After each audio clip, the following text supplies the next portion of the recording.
So now I ask you to calculate the standard deviation of these three observations. Just simple. First, you have to calculate the mean, which is automatically 0. It's too easy to calculate the mean. So the mean is 0. So the deviation is the same as the original observations. Subtracting 0 is nothing. And then square them, 9, 0, 9.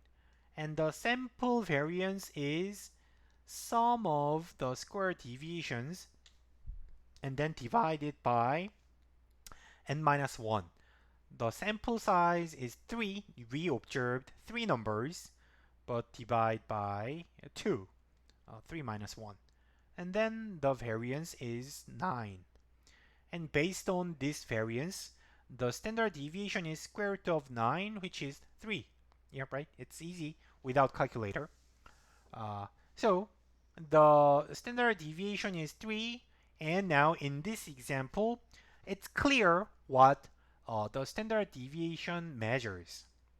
If you have 3 observations, and if two observations, 2 of them are equally distant from the center, then that is the standard deviation. But when you have more than 3 observations, and if the the distribution is not symmetric, then the meaning of the standard deviation is not clear. So in this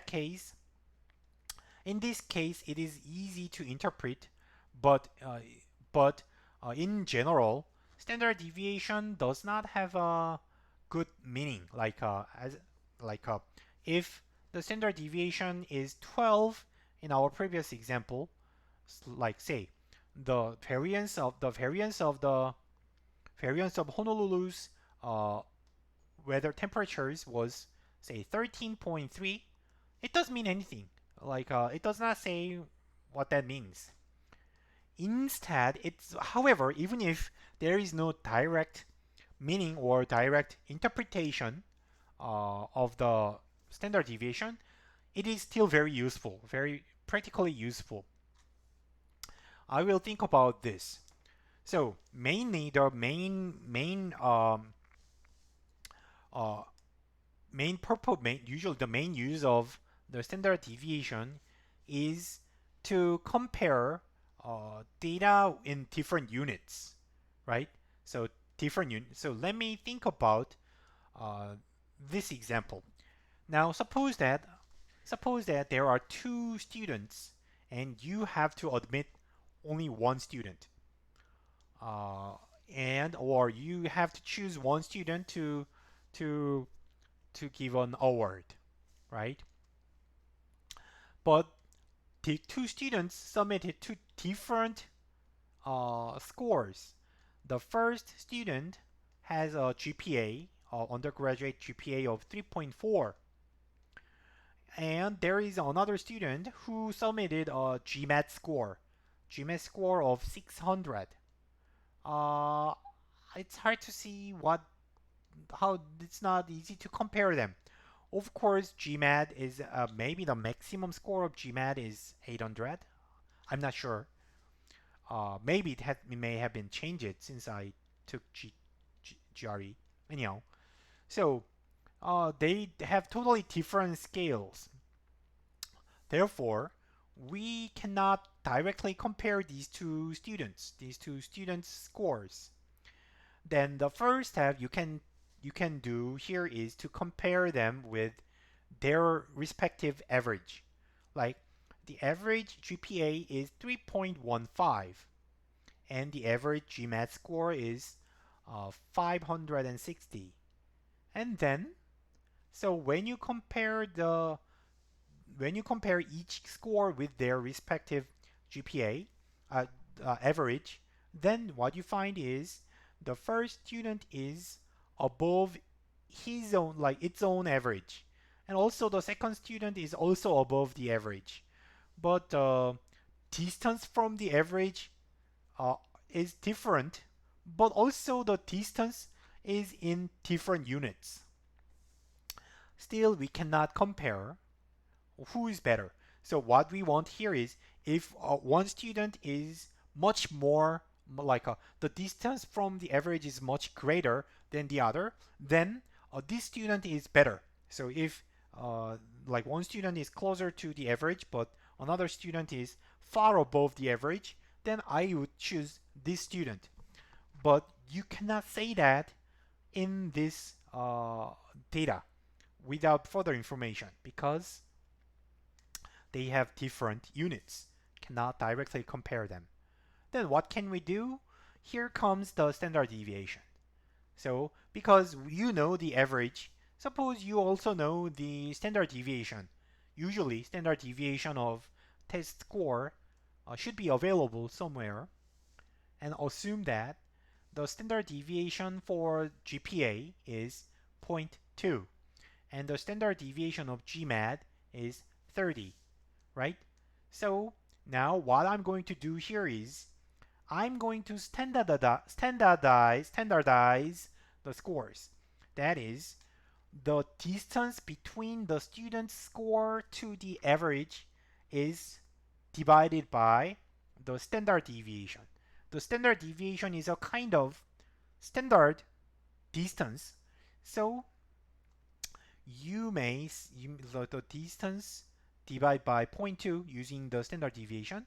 Then you can say that the first student is above the average, but the distance from the average is 1.25 standard deviation. Standard deviation itself is serving as a kind of a unit, right? It's a kind of neutral unit. And the second student apply the same method, and the distance from the average is also standardized by its own standard deviation. Then you can say that the second student is 1.33 standard deviation above the average. So the distance is 1.33 standard deviation. And then now you can compare them because both of them are in the unit of standard deviation. It is a kind of standard. So it's like this, like what is the say what is the length of a phone? So it's like several inches. I don't know, like say 4 inches, 5 inches. Then what an inch means? Inch doesn't need to mean something. Like maybe I heard that inch is to measure something like a one, like a knuckle. Like how do I say that? Like this. But it doesn't matter what an inch means. Like anyhow, you can compare, you know how long that is, and you can compare the length. Similarly, standard deviation has no meaning by itself, but it can be used as a unit. That's the definition of a unit. Say, most of the units like pounds, like a degree, Fahrenheit degrees, like these things, I don't know what they mean. 1 degree, 1 pound. Uh, I don't care where they are originated from, but still they are useful. Similar, the standard deviation is.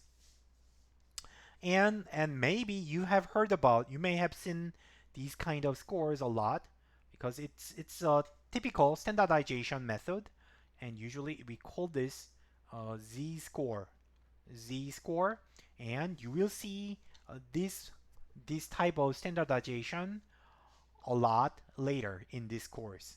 So we are going to use the mean and the standard deviation to standardize almost everything. You will see that in chapter maybe 8, like 6 or 7 maybe. Okay. Uh, so standardization, okay, I just explained it. So it means how many, its sign, it can be negative or it can be positive. If it's negative, that means the observation is below the average, and if it's positive, it means it's above the average, intuitive. And the magnitude, the absolute value, captures the distance, how far the observation is from the mean, and the unit is the standard deviation. If z is 10, that means the observation is 10 standard deviations away from the mean. It is a measure of relative standing, right? So, Remember, in the previous chapter, we learned measures of relative standing, and one of them was percentile. Percentiles were measures of relative standing, and this is another measure of relative standing. And you may know that if you have taken several like standardized tests, this is one way to standardize test scores, but another way is to consider to use the percentile score.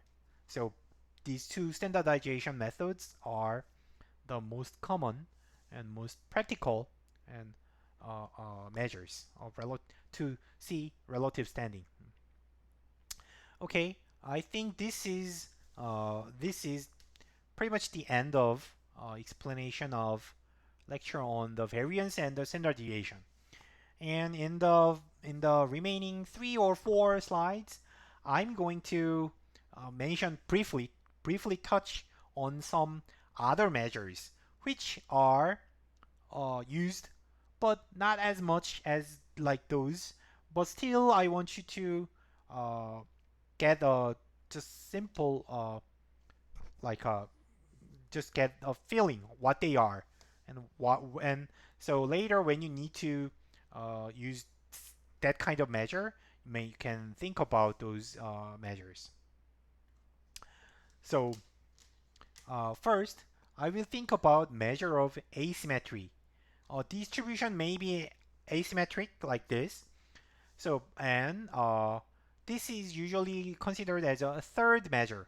The first measure is the mean, and the second is the standard deviation, and the third is skewness.